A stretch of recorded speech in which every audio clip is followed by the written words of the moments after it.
Hi guys, and welcome back to Zep Collector 98. I realize it's been quite a while since I've posted a video on YouTube, so I figured it was probably about time that I give you all some new content.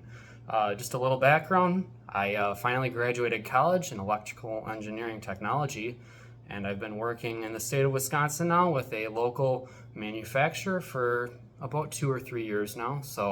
I've been enjoying my job. Just to give you a little bit of an update now on some of my history. Let's get started right into the video. So I just got back from a trip through Ohio and Pennsylvania with the family, and got to do some cool sightseeing and stopped at a few different places along the way that are actually very exciting. So first trip was in Ohio, and we started at the West Side Market. This is a market that has different vendors, from the area, food, fruit and vegetables. That's the big thing that I was eyeing up. And tons of different tropical fruits. They had cacao fruit, different bananas and cotton candy grapes, chirimoya, soursop, you name it. They had so many different tropical fruits, and that was just a fruit haven for me. I bought a chirimoya along the way and thought I'd give it another try, and I loved it. And I'll see if I can post some video or some photos at the end of this video. See if I can sneak that in for you and show you guys what it kind of looked like. So that was in Cleveland, Ohio. On the way then we traveled to Pittsburgh. The Phipps Conservatory was on the way. That's basically a bunch of different areas, different biomes. Think of it kind of like a greenhouse. You got the fern area, the cacti or palm trees, and then the tropical fruits and spices section. So that was the most exciting part, and I could see that they had a cinnamon tree, the spiked chirimoya, they called it, or the spiked custard apple, but it really was a soursop from what I could tell. It was just within hand's reach, and I was just envious of it and looking like, oh man, I wish I could just pick it right off the tree, but I didn't want to bother anyone there. So I left it as is, but I thought it was pretty cool. Something that's super tropical, growing in Pittsburgh. Pretty cool. And then the last stop, another fruit related place, it was called Jungle Jim's International Market. This is in the Cincinnati area of Ohio. They've got two locations. Both on separate sides of the city. We went to, I believe, the larger one, which is a little bit northwest, I would say. And I guess I have a bunch of different fruit to show you, but I guess to give a little bit of a background, they've got not only the tropical fruits and vegetables and spices, they've got different aisles, and this place is just massive. Different cultures, you name it. Every aisle you go down, it's just a different country, essentially, and it's just massive. Some wild things they had ostrich and emu eggs, like $50 to $100 ranging for these different egg prices. Beer and liquor selection is huge, so very impressive. I think you could spend 3 or 4 hours in there and basically just barely getting by and checking everything out. We just essentially had to run through. Time was getting short, so I really spent most of my time in the fruit section, and I picked out some pretty unique stuff that I haven't been able to try before, some stuff that I have had before and just really enjoyed it. We're not able to get it in Wisconsin very often, so I figured it was a great opportunity to just pick up the fruit. So I will just kind of run through the list here and show you what I've picked up, and then I'll open some of the things that I haven't necessarily tried before. So starting out, we have some mangosteens. So you were able to buy a big pouch or bag of it basically, or you could pick out individual ones. Again, I don't remember what the prices were on these. Relatively economical, I would say. It wasn't super expensive. Probably the biggest thing, the most expensive fruit was probably this chirimoya.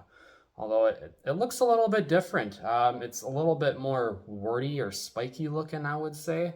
The chirimoya that I had when I was in Cleveland from the West Side Market was a lot smoother than this one. So this must just be a different kind of variety. So yeah, okay, these are the mangosteens. I will open these up. I haven't had these for a long time. I think the last time I had these was probably when I was in Hawaii, or maybe that was in Los Angeles. I don't remember. It's been a long time. So I will open those.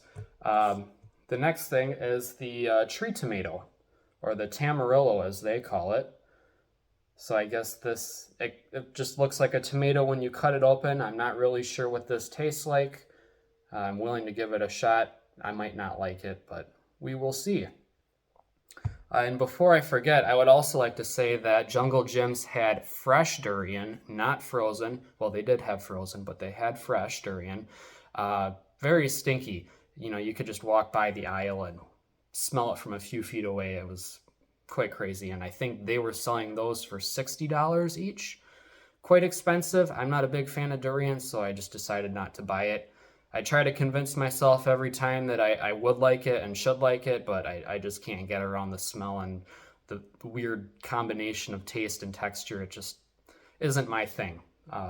But I would recommend, you give it a shot at least once. So these are the wax apples. I've got 3 of these. Had a whole box full of these that you could pick from. And I actually almost just missed this one. I happened to see one lying on the side of kind of a different fruit area, and it looked like it had a bite mark out of it. So oddly enough, I was considering buying it if I couldn't find any more in the store, even though there was that bite mark in it, but the rest of the fruit was still good.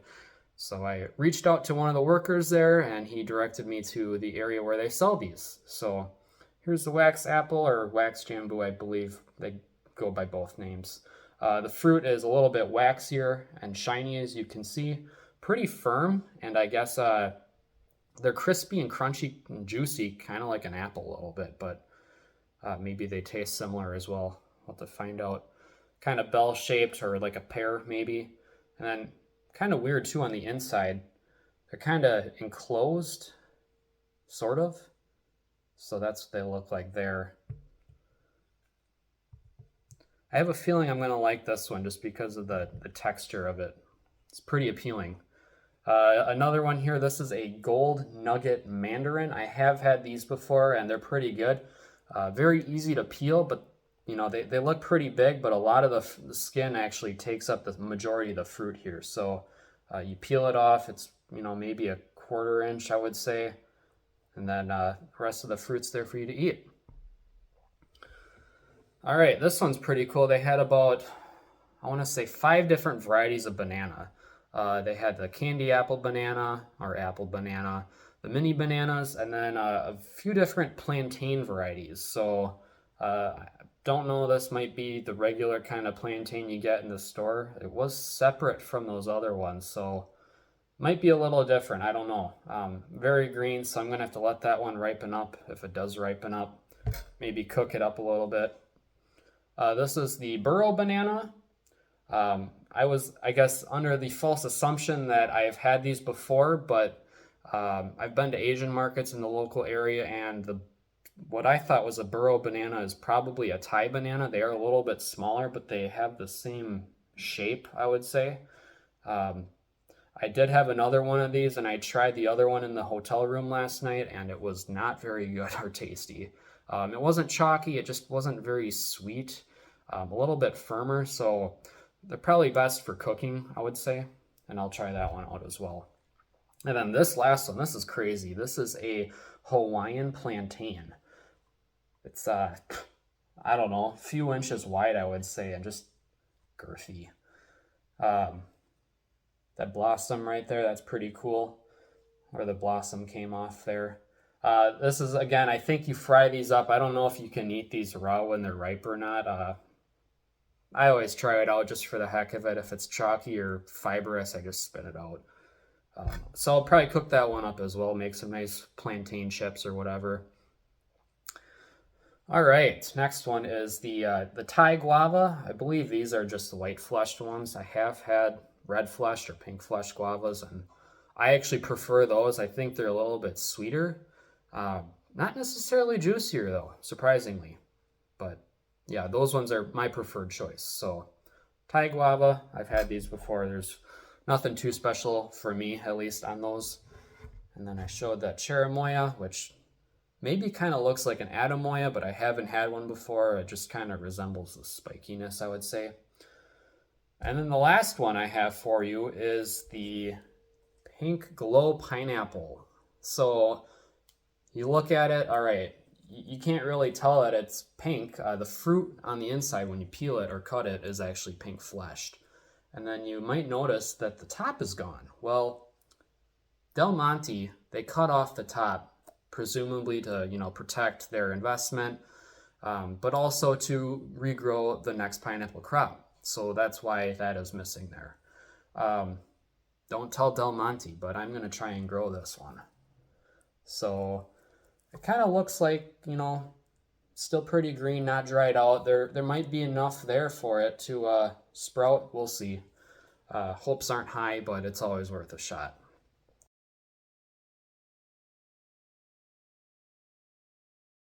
I have 2 pineapple plants growing in my greenhouse right now. One is the dwarf pineapple plant, and then the other is just from an ordinary store-bought pineapple. No, they don't come out looking like a giant pineapple when they fruit. They're usually about, yay big, a little bit larger than a standard apple, more like a very large Honeycrisp apple, I would say.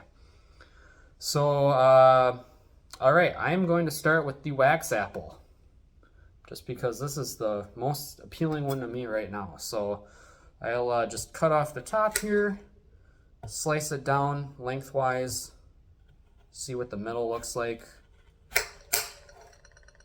Very crispy looking, or sounding. Interesting. It's kind of hollow. Hopefully no bugs got in this one. It kind of looks like we have this problem with our own Honeycrisp apples at home, where some sort of worm or bug gets in them and kind of hollows them out from the inside, and you really can't, you can eat them, but you really don't want to. So just for the heck of it, just to try it, I'm gonna cut open a different one, just to be on the safe side.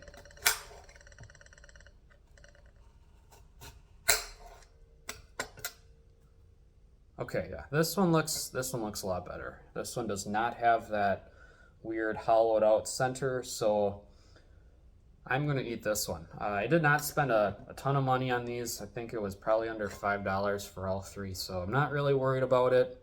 If I have to throw it out, I just throw it out. So yeah, let's give it a shot, and I'm pretty sure you can eat the skin on these. We'll find out.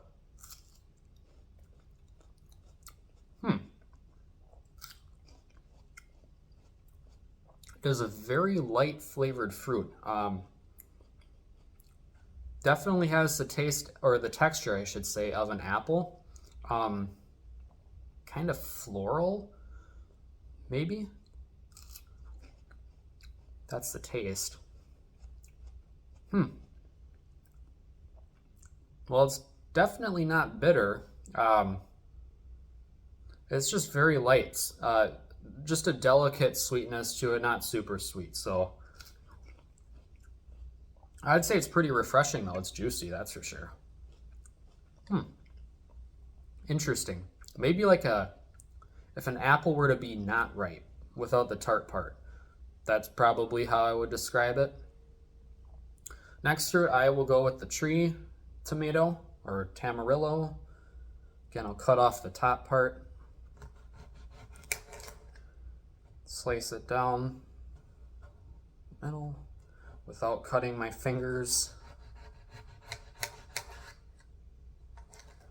Yes, I would say that definitely looks like a tomato on the inside.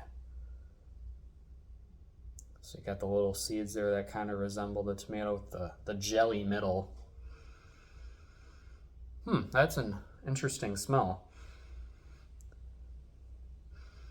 Maybe orangey, citrusy a little bit. Not super fragrant, but it's a good smell. It's a pleasant smell, that's for sure. So scoop out the flesh in the middle. I'm not going to eat the skin because it kind of feels really tough. I don't know if I can eat the skin or not. I'm not really going to give it a shot.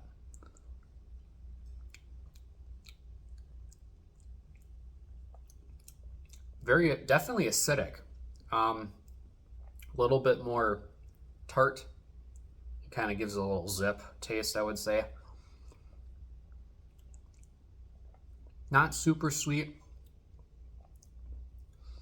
Hard to describe.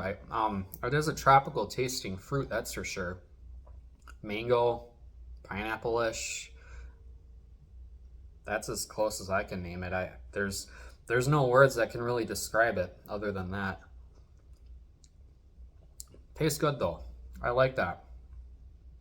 The tartness does not deter me, that's for sure on that one.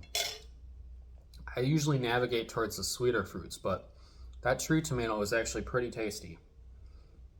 And then, okay, this is the mangosteen. We'll give that a cut and kind of try and remember how I open this thing. I'm just gonna hack at it. It's kind of got a hard shell. Okay, well, my knife is not that sharp, so we're gonna, like I said, just hack at it. Okay, so I kind of got it open a little bit. There's different sections of fruit in there. Maybe I can just kind of peel it apart. We'll see. Yeah, it opens a lot easier that way. It's just kind of messy. Breaks apart. Kind of easy and yeah, it's messy. Okay, so the fruit on the inside, I kind of mushed it up a little bit, but you can see the different sections. It's kind of milky, sort of like a lychee. How do I peel off the fruit section? Oh, here's a pretty cool part, undisturbed. So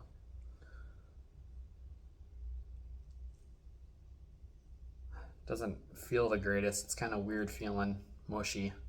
So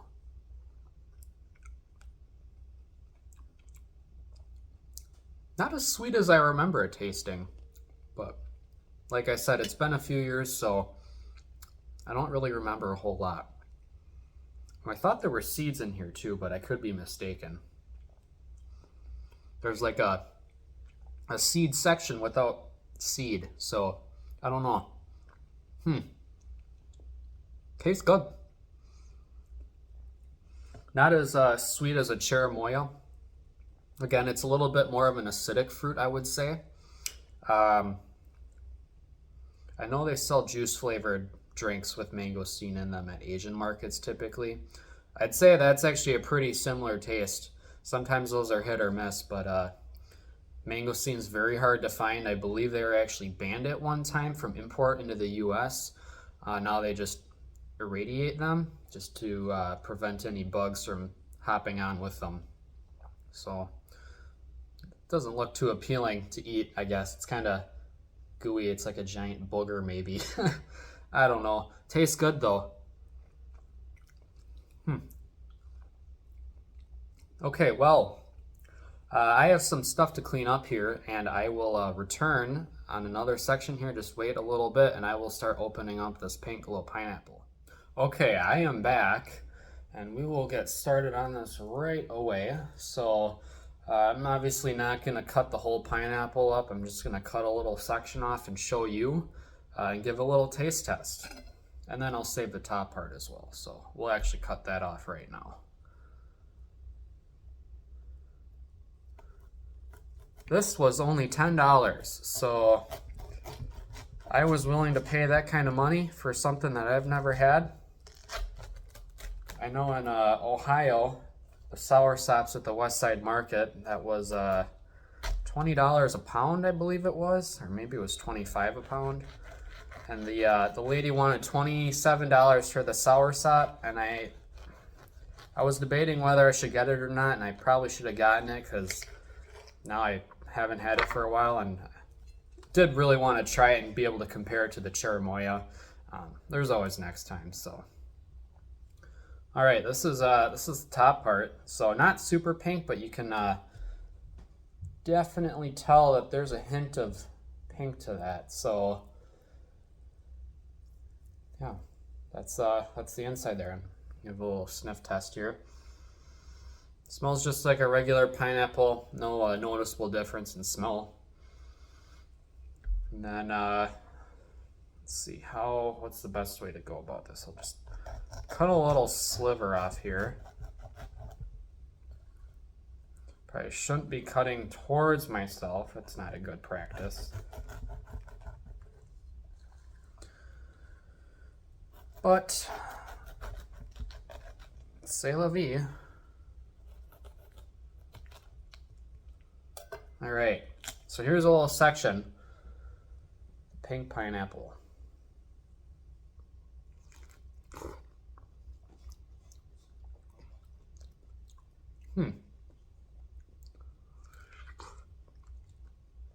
Is it just my imagination, or is it really just a little sweeter? Or tangier?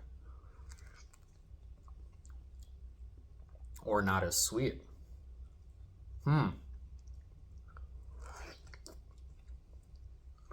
Boy, that is a hard one. You know, I don't really think there's any difference. I think it might actually be a little bit more tart and less sweet. Then again, the pineapple is pretty green on one side, so maybe I shall let it ripen a little bit longer. But I really wanted the top. That was actually the most important thing for me. I wanted to try and grow that thing. Honestly, $10 worth, probably not worth it now that I've tried it. I think it's more of just a novelty, really. So if you want to, wow your guests, say, hey, look, I have this pink pineapple. You guys want to try it, or just bring it out on your fruit platter or whatever for hors d'oeuvres. Might be kind of a cool little party thing. So other than that, I don't really think it's worth the $10 that I spent on it. It tastes pretty much the same. No other noticeable difference. Unless maybe you let it ripen a little bit more. Then feel free to let me know if you've had a pink glow pineapple. So I hope you enjoyed this video. Like I said, I know it's been a really long time, and probably going forward, the videos really aren't going to be very consistent. Usually I film something when I find some new fruit or something unique that I'd like to try and show you guys.